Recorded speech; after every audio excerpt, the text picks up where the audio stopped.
இப்போ மண் பாத்திரம் வச்சுருக்குறோம். மண் சட்டியில் ஒரு ஸ்பூன் நெய் விட்டுருக்கோம். நெய்யும் எண்ணெயும் கலந்து இதில் இது பாருங்க, குட்டி ஸ்டார் அனீஸு, ஒரு குட்டி பட்டை, சுருள் பட்டை போட்டுட்டு இது பொரியணும். நல்லா கொஞ்சம் பொரியட்டும்.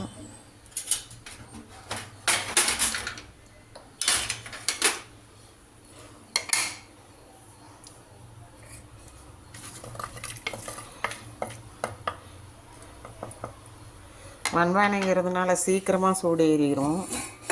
இப்போ நான் அந்த பேஸ்ட்டை போட்டு சிக்கன் இது 1/2 கிலோ போன்லெஸ்ஸு, கொஞ்சம் போன் இருக்கும் அங்கங்கே, செஸ் பீஸு சின்னதாக பொடியாக நறுக்குனது. நான் அரைச்ச பேஸ்ட்டை இதில் பெரட்டி வச்சுருக்கேன். 5 நிமிஷம் தான் வச்சேன். இது பச்சை மிளகா ஒரு 4 கூட காரத்துக்கு. பெப்பர் காரம் இருக்குது, இருந்தாலும் இதை நல்லா வதக்கணும். சுருளாக வதக்கிட்டு அந்த கழுவுன தண்ணியை ஊற்றி இந்த சிக்கன் உருண்டு வர்ற மாதிரி இருக்கணும்.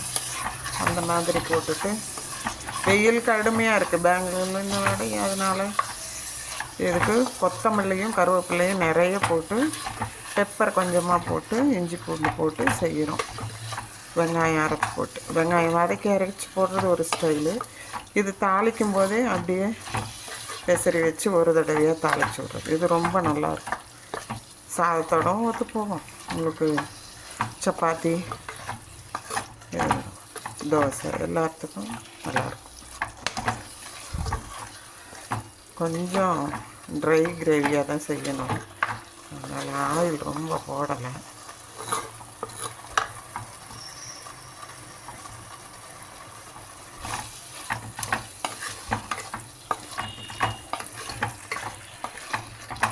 நல்லா அந்த வெங்காயத்தோட இஞ்சி பூண்டு பேஸ்ட்டோட பச்சை வாசனை போகிற அளவுக்கு இதை நம்ம வதக்கணும்.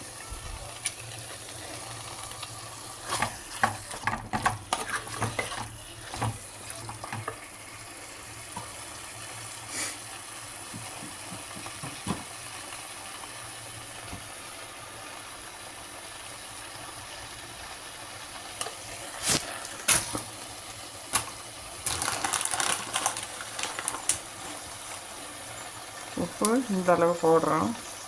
மறுபடி பார்த்துட்டு பத்தலைன்னா போட்டுக்கலாம். இதுவே கரெக்டாக இருக்கும். கல் உப்புங்கிறதுனால சரியாக இருக்கும்.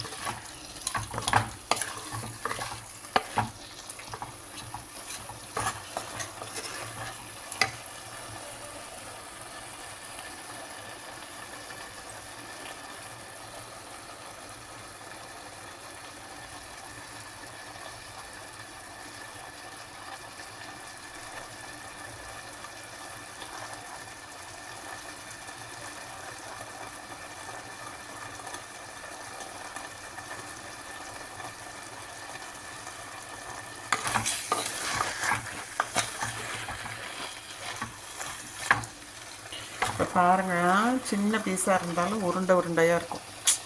எப்போவுமே கொஞ்சம் இந்த மாதிரி மசாலாவில் வதக்கி போடும்போது அது உருண்டு வந்துடும் பீஸு.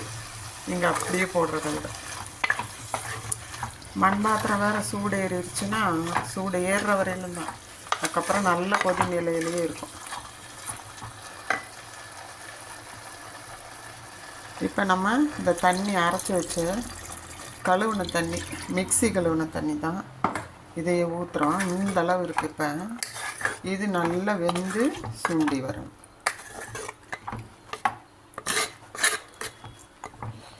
இப்போ இதுக்கு லிட்டு போடுவோம்.